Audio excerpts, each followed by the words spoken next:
Por que temos medo de começar um empreendimento, mesmo em um ramo lucrativo?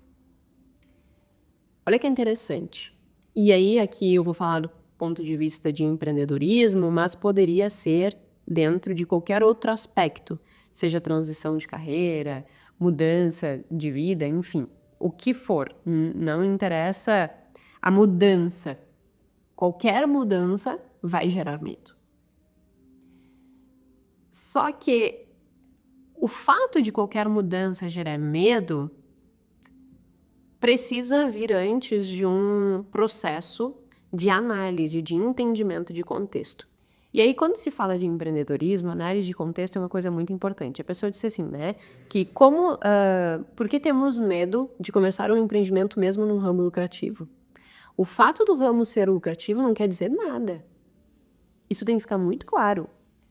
Eu mesma, quando nós começamos a planear, nós tínhamos o objetivo de tornássemos uma contabilidade especializada em atendimento de restaurantes.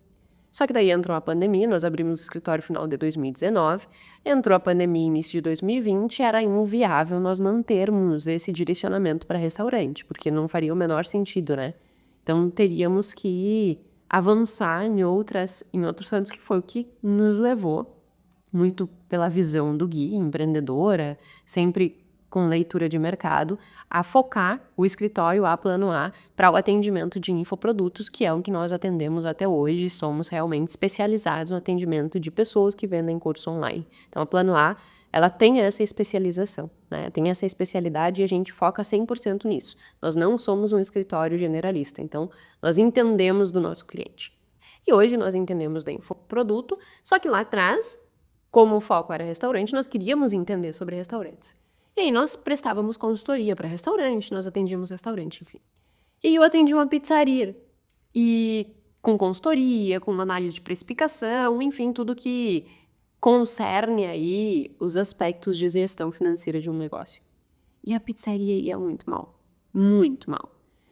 Eu lembro que eu calculei o ponto de equilíbrio dela, ela teria que vender coisa de 719 pizzas no mês para que ela conseguisse ficar no 0 a 0, pagar todas as despesas fixas, todos os custos, né? E dali em diante começar a ter lucro. Então, até a pizza 719, de 716, não lembro exatamente o número, até ali seria prejuízo, dali para frente ela começaria a galgar algum tipo de lucro.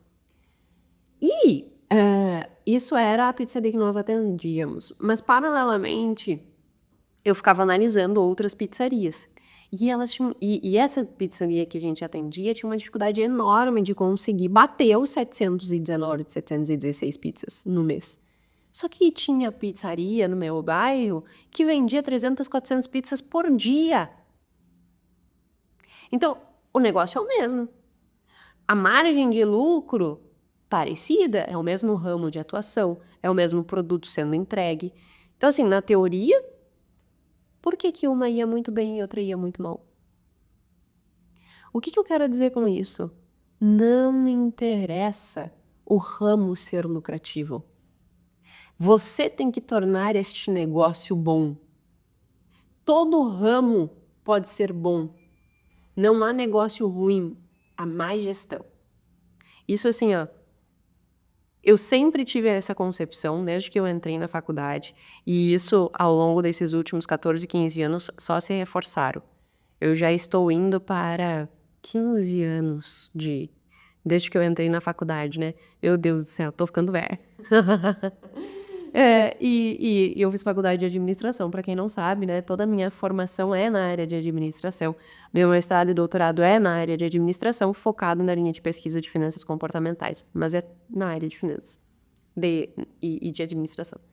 E desde então eu sempre disse, não existe empresa ruim, não existe ramo ruim, existe empresa que não tá dando certo porque o dono tá se comportando de uma forma equivocada e não está fazendo o que deveria. Embora seja extremamente complexo gerir um negócio, ainda mais no Brasil, isso não faz com que um determinado ramo seja péssimo, porque sempre naquele ramo vai ter alguém tendo sucesso. E por que não é você? Por que não é você que está tendo sucesso? Porque provavelmente você está fazendo alguma coisa errada, que aquele que está tendo sucesso Não está fazendo. Então, a primeira coisa que eu digo é, não se iluda com essa coisa assim, nossa, é um ramo lucrativo, isso não quer dizer nada. Se você não for um bom empresário, se você não fizer uma boa gestão da sua empresa, o fato do ramo ser lucrativo pode fazer com que tu seja a pizzaria que eu atendia, que mal conseguia vender um que cobriria as despesas e os custos dela. Então, não se iluda com isso, certo? Bom, ok, já entendi que eu não posso me iludir, que o fato de o ramo ser lucrativo não quer dizer nada. O que determina se a minha empresa vai ter sucesso ou não é a forma que eu vou gerenciar ela, é o posicionamento dela e tal. Mas como não ter medo e dar o próximo passo, né?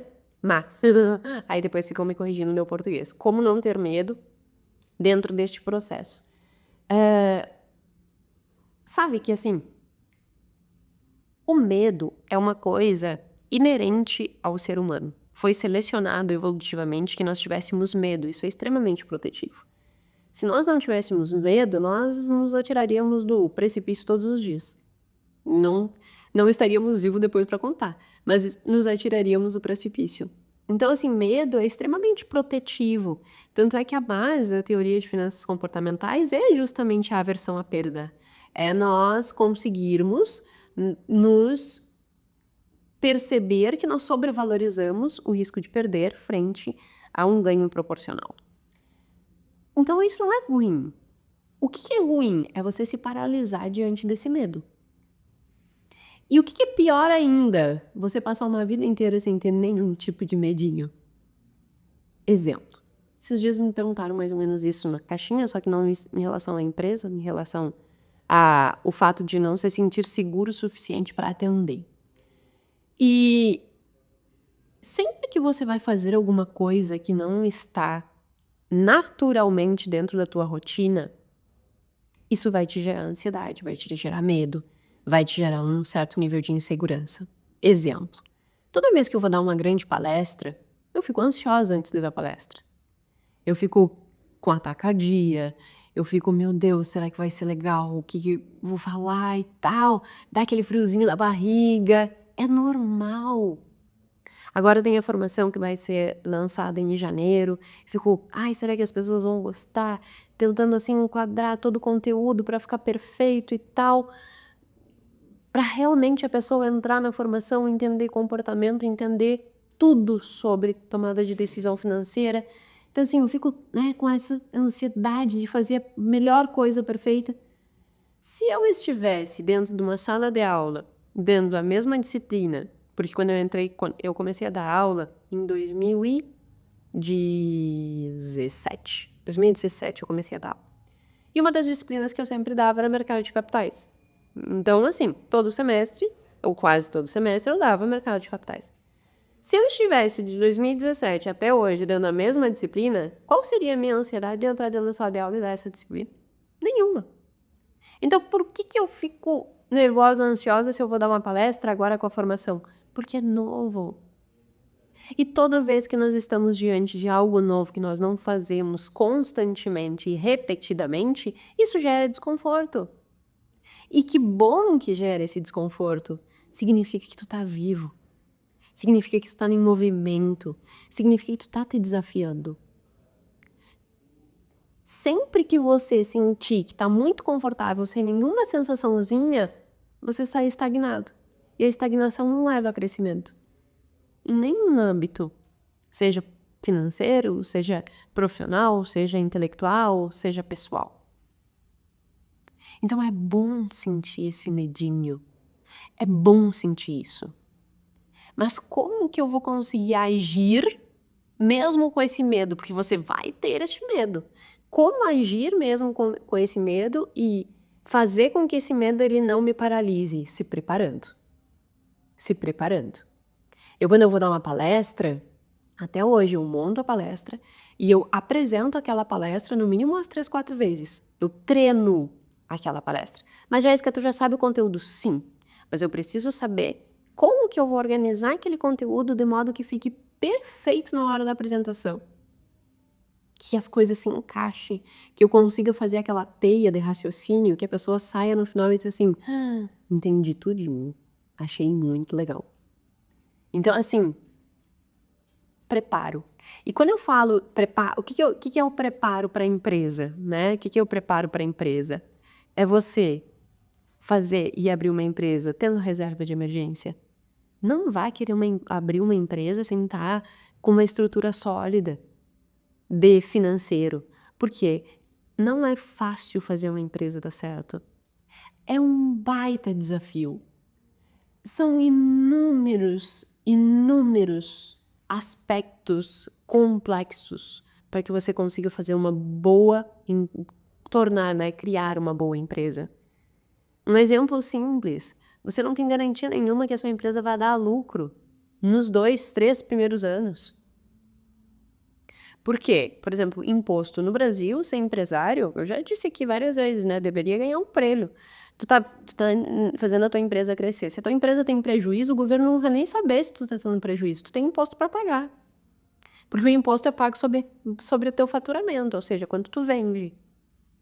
Só que se tu tem um custo para fazer com que aquilo aconteça, tipo, tu tá no início, tu tem que investir muito em marketing para fazer a coisa acontecer, tu tem que fazer com que a empresa seja conhecida, tu tem que construir um time para dar conta do que vai chegar, tu tem que ter um ambiente para isso. Tudo isso, tu vai olhar e dizer assim, eu preciso investir para fazer isso. Preciso investir capital para conseguir fazer a coisa andar. Então, assim, nos primeiros anos, a probabilidade de ter prejuízo, de não sobrar, é enorme. E o governo não tá nem aí para ti. O governo quer a parte dele, mesmo que tu não tenha lucro. Então, tu vai ter que pagar imposto, mesmo tendo prejuízo. Então, isso aí tem que entrar da tua conta. E por que eu tô dizendo isso? Porque se você começar um processo desses sem ter uma boa reserva financeira, sem necessitar que aquela empresa ela te dê uma renda para que tu te mantenha, o risco dessa empresa vir a falir é muito maior. Porque antes que você consiga fazer com que essa empresa ela se torne sustentável, você está esgotando aquela empresa. É como se assim, tem uma vaca, meus exemplos são maravilhosos. Tem uma vaca e ela não tá com o ubre cheio de leite, mas tu precisa daquele leite para te nutrir. E aí, tu fica espremendo o leite daquela vaca até que não tenha mais nenhuma gota. E aí, como que você vai conseguir que o outro bezerro mame, se tu já tirou tudo que tinha ali? Acabou o leite. Com a empresa, se tu esgotar o leite da empresa sem fazer com que ela dê conta de prosperar, tu não vai ter leite para vender. Tu não vai ter leite sobrando pro bezerro mamar. E aí o bezerro não vai crescer. Então não esgote a sua empresa antes que ela tenha capacidade. Primeiro torne a tua empresa rica, para depois tu te tornar rico. E para isso tu tem que entrar nisso com reserva. Porque aí, no mínimo 1 ano, tu vai ter que manter, sem depender que a empresa te dê dinheiro. Então, a pergunta era, né? Por que temos medo de começar? Nós temos medo porque isso é natural. E que bom que temos esse medo. Como resolver, então? Indo com medo mesmo, se preparando, montando reserva, fazendo um bom planejamento. Não queira sair por aí empreendendo, assim, a moda louco, que isso não vai dar certo. Não vai dar certo. Concentre-se e organize as coisas para fazer de modo que dê certo.